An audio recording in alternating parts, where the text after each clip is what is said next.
ओम साई राम। ओम साई राम। प्रथम पूज्य श्री गणेश जी के श्री चरणों में करती हूँ वंदना। हाथ जोड़ विनती करूं, कृपा करो गज वंदना। ओम गणेशाय नमः, ओम गणेशाय नमः, ओम गणेशाय नमः। सृष्टि के सभी गुरुओं और संतों के श्री चरणों में कोटि कोटि नमन, कोटि कोटि धन्यवाद। आज हम अध्याय सिर्फ पाठ नहीं, बाबा के जीवन परिवर्तन संदेश को सुनते हैं और उससे हमारे जीवन में जो शांति और विश्वास मिलता है, उसके लिए हम बाबा को कोटि कोटि नमन और धन्यवाद करते हैं। आप सबका बहुत स्वागत है मेरे इस channel doctor Poonam mistake remedies पर। हम पढ़ रहे हैं साई सचित के अध्याय। यह अध्याय केवल कथा नहीं, वह साई बाबा का जीवन परिवर्तन संदेश है, जो मन को शांति भी देता है, विश्वास को मजबूत करता है और जीवन में बहुत ही अच्छे परिवर्तन भी लाता है। यदि पाठ आपके मन को शांति दे तो कृपया इस वीडियो को लाइक करें और प्रियजनों के साथ शेयर करें और रोज साईं बाबा के दिव्य संदेश के लिए मेरे चैनल को सब्सक्राइब करें। ओम साई राम कमेंट में जरूर लिखें, इससे दिव्य संदेश दूसरों तक भी पहुंचाइए। यह एक सिर्फ अध्याय नहीं, ये चैनल समर्पित है भक्ति, शांति, विश्वास, उपचार, आत्मिक विकास के लिए। श्री सच्चिदानंद सद्गुरु साईनाथ महाराज की जय। ओम साई राम, जय साई राम। बाबा के श्री चरणों में कोटि कोटि नमन। आज अध्याय 11वां हम पढ़ रहे हैं। सगुन ब्रह्मा श्री साई बाबा डॉक्टर पंडित द्वारा पूजन हाजी सिद्दीकी फाल्के तत्वों पर निर्माण नियंत्रण। इस अध्याय में अब हम श्री साई बाबा के सगुन ब्रह्मा स्वरूप, उनका पूजन तथा तत्व नियंत्रण का वर्णन करेंगे। सगुन ब्रह्मा श्री साई बाबा। ब्रह्मा के दो स्वरूप है, निगुण और सगुण। निर्गुण निराकार है और सगुण साकार है। यद्यपि वे एक ही ब्रह्मा के दो रूप है, फिर भी किसी को निर्गुण और किसी को सगुण उपासना में दिलचस्पी होती है। जैसे कि गीता के अध्याय 12 में वर्णन किया गया है, सगुण उपासना सरल और श्रेष्ठ है। मनुष्य स्वयं आकार, शरीर, इंद्रियां आदि में है, इसलिए उसे ईश्वर की साकार उपासना स्वभावतः ही सरल ही है। जब तक कुछ काल सगुण ब्रह्मा की उपासना ना की जाए, तब तक प्रेम और भक्ति में वृद्धि ही नहीं होती। सगुण उपासना में जैसे जैसे हमारी प्रगति होती है, हम निर्गुण ब्रह्मा की ओर अग्रसर होते जाते हैं। इसलिए सगुण उपासना से ही श्री गणेश करना अति उत्तम है। मूर्ति, वेदी, अग्नि, प्रकाश, सूर्य, जल और ब्रह्मांड आदि सब उपासना की वस्तुएं होती हुए भी सद्गुरु ही इन सब में श्रेष्ठ है। श्री साई का स्वरूप आंखों के सम्मुख लाओ, जो वैराग्य के प्रत्यक्ष मूर्ति और अनन्य शरणागत भक्तों की आश्रय दाता है। उनके शब्दों में विश्वास लाना ही, आसन और उनके पूजन का संकल्प करना ही समस्त इच्छाओं का त्याग करता है। कोई कोई श्री साई बाबा का गणना भगवत भक्त अथवा एक महान भक्त में करते थे या करते हैं, परंतु हम लोगों के लिए तो वे ईश्वर अवतार है। वे अत्यंत क्षमाशील, शांत, सरल और संतुष्ट थे, जिसकी कोई उपमा ही नहीं दी जा सकती। यद्यपि वे शरीरधारी थे, पर यथार्थ में निर्गुण, निराकार, अनंत और नित्य मुक्त थे। गंगा नदी समुद्र की ओर जाती हुई मार्ग में ग्रीष्म से व्यक्ति अनेक प्राणियों को शीतलता पहुंचाकर जाती हुई मार्ग में आनंदित करती, फसलों और वृक्षों को जीवन दान देती और जिस प्रकार प्राणियों के क्षुधा शांत करती हैं, उसी प्रकार श्री साई संत जीवन व्यतीत करते हुए भी दूसरों को सत्माना और सुख पहुंचाते हैं। भगवान श्री कृष्ण ने कहा है, संत ही मेरी आत्मा है, वे मेरी जीवित प्रतिमा और मेरे ही विशुद्ध रूप है, मैं स्वयं वही हूँ। ये अवर्णनीय शक्तियां या ईश्वर की शक्ति, जो कि सत्य, चित्त और आनंद है, शिरडी में साई रूप में अवतीर्ण हुई थी। श्रुति तैत्तिरीय उपनिषद में ब्रह्मा को आनंद कहा गया है। अभी तक यह विषय केवल पुस्तकों में पढ़ते और सुनते थे, परंतु भक्तगण ने शिरडी में इस प्रकार का प्रत्यक्ष आनंद पा लिया है। बाबा सबके आश्रयदाता थे, उन्हें किसी की सहायता की आवश्यकता न थी।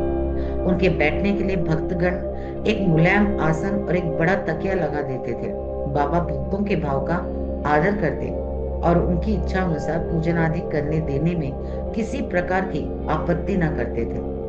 कोई इत्र और चंदन लगाते, कोई सुपारी, पान और अन्य वस्तुएं भेंट करते और कोई निवेद्य ही अर्पित करते थे। यद्यपि ऐसा जान पड़ता था कि उनका निवास स्थान शिरडी में है, परंतु वे सर्वव्यापक थे, इसका भक्तों में नित्य प्रति अनुभव किया गया है।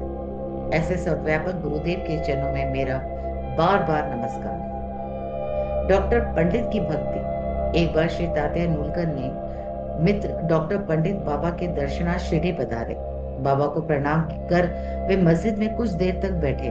बाबा ने उन्हें श्री दादा भट्ट केलकर के पास भेजा, जहां पर उनका अच्छा स्वागत हुआ। फिर दादा भट्ट और डॉक्टर पंडित एक साथ पूजन के लिए मस्जिद पहुंचे। दादा भट्ट ने बाबा का पूजन किया। बाबा का पूजन तो प्रायः सभी किसी किया करते थे, परंतु अभी तक उनके शुभ मस्तक पर चंदन लगाने का किसी ने भी साहस नहीं किया था।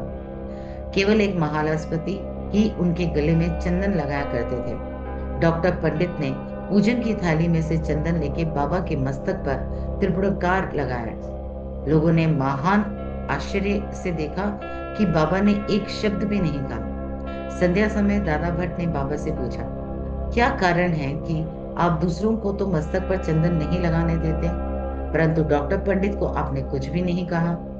बाबा कहने लगे, डॉक्टर पंडित ने मुझे अपने गुरु श्री रघुनाथ महाराज भोपलेश्वर, जो कि काका पुराणिक के नाम से प्रसिद्ध है, ही समान समझा और अपने गुरु को वे जिस प्रकार चंदन लगाते थे उसी भावना से उन्होंने मुझे चंदन लगाया।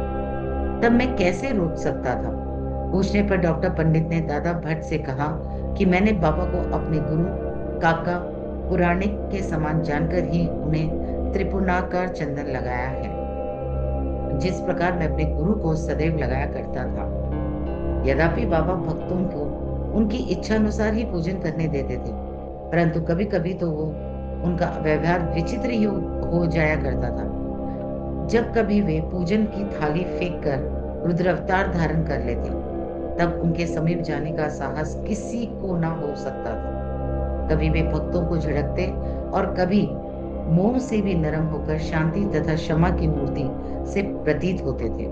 कभी कभी वे क्रोधावस्था में कंपनमान हो जाते और उनके लाल नेत्र चारों ओर घूमने लगते थे। तथापि उनके अंतःकरण में प्रेम और मातृ स्नेह का स्तोत्र बह रहा था। भक्तों को बुलाकर वह कहा करते थे कि उन्हें तो कुछ ज्ञात ही नहीं है कि वे कब उन पर क्रोधित हुए। यदि यह संभव हो कि समुद्र नदियों को लौटा दे, तो वे भक्तों के कल्याण की भी उपेक्षा कर सकते हैं। वे तो भक्तों के समीप ही रहते हैं और जब भक्त उन्हें पुकारते हैं तो वो तुरंत ही उपस्थित हो जाते हैं। वे तो सदा भक्तों के प्रेम के भूखे हैं। हाजी सिद्धि पालके। यह कोई नहीं कह सकता था कि श्री साईं बाबा अपने भक्त को अपना कृपा पात्र बना लेंगे। यह उनकी इच्छा पर निर्भर था। हाजी सिद्दीकी फाल्के की कथा इसी का उदाहरण है। कल्याण निवासी एक यवन जिनका नाम सिद्दीकी फाल्के था, मक्का शरीफ हज करने के बाद शिरडी आए। वे चावड़ी में उत्तर की ओर रहने लगे। वे मस्जिद के सामने खुले आंगन में बैठा करते थे। बाबा ने उन्हें 9 माह तक मस्जिद में प्रवेश होने की आज्ञा ना दी और ना ही मस्जिद की सीढ़ी चढ़ने दी। फाल्के बहुत निराश हुए और कुछ निर्णय ना कर सके कि कौन सा उपाय काम में लाए। लोगों ने उन्हें सलाह दी कि आशा ना त्यागे। श्यामा श्री साईं बाबा के अंतरंग भक्त हैं, तुम उनके ही द्वारा बाबा के पास पहुंचने का प्रयत्न करो। जिस प्रकार भगवान शंकर के पास पहुंचने के लिए नंदी के पास जाना आवश्यक होता है, उसी प्रकार बाबा के पास भी श्यामा के द्वारा ही पहुंचा जा सकता है। फाल्के को यह विचार उचित प्रतीत हुआ और उन्होंने श्यामा से सहायता की प्रार्थना की। श्यामा ने भी आश्वासन दे दिया और अवसर पाकर वे बाबा से इस प्रकार बोले कि बाबा, आप उस बूढ़े हाजी को मस्जिद की किस कारण नहीं आने देते? अनेक भक्त स्वच्छता पूर्वक आपके दर्शन को आया जाया करते हैं, कम से कम एक बार तो उसे आशीष दे दो। बाबा बोले, श्यामा, तू अभी नादान है। यदि फकीर अल्लाह नहीं आने देते तो मैं क्या करूं? उनकी कृपा के बिना कोई भी मस्जिद की सीढ़ी नहीं चढ़ सकता। अच्छा, तुम उससे पूछ पूछ आओ कि क्या वो 12वीं कुएं की निचली पगडंडी पर आने की सहमत है। श्यामा स्वीकारवत उत्तर लेके पहुंचे। फिर बाबा ने पुनः श्यामा से कहा कि उसी से फिर पूछो कि क्या वह मुझे 4 किश्तों में 40,000 रुपए देने को तैयार है। फिर श्यामा उत्तर लेके लौटे कि आप कहे तो मैं 40 लाख रुपए देने को तैयार हूँ। मैं मस्जिद में एक बकरा हलाल करने वाला हूँ। उसी से पूछो कि उसे क्या रुचिकर होगा, बकरे का मांस, नान या अंडकोश। श्यामा यह उत्तर लेके लौटे कि यदि बाबा के भोजन पात्र में से एक ग्रास भी मिल जाए तो हाजी अपने को सौभाग्यशाली ही समझेगा। यह उत्तर पाकर बाबा उत्तेजित हो गए और उन्होंने अपने हाथ में मिट्टी का बर्तन, पानी की गागर उठाकर फेंक दी और अपनी कफनी उठाए हुए सीधे हाजी के पास पहुंचे। वे उनसे कहने लगे कि व्यर्थी नमाज क्यों पढ़ते हो, अपनी श्रेष्ठता का प्रदर्शन क्यों करते हो, यह वृद्ध हाजियों के समान वेशभूषा तुमने क्यों धारण की है? क्या तुम कुरान शरीफ का इसी प्रकार पठन करते हो? तुम अपने मक्का हज का अभिमान हो गया है, परंतु तुम मुझसे अनभिज्ञ हो। इस प्रकार डांट सुनकर हाजी घबरा गया। बाबा मस्जिद को लौट आए और कुछ आमों की टोकरियां खरीद कर हाजी के पास भेज दी।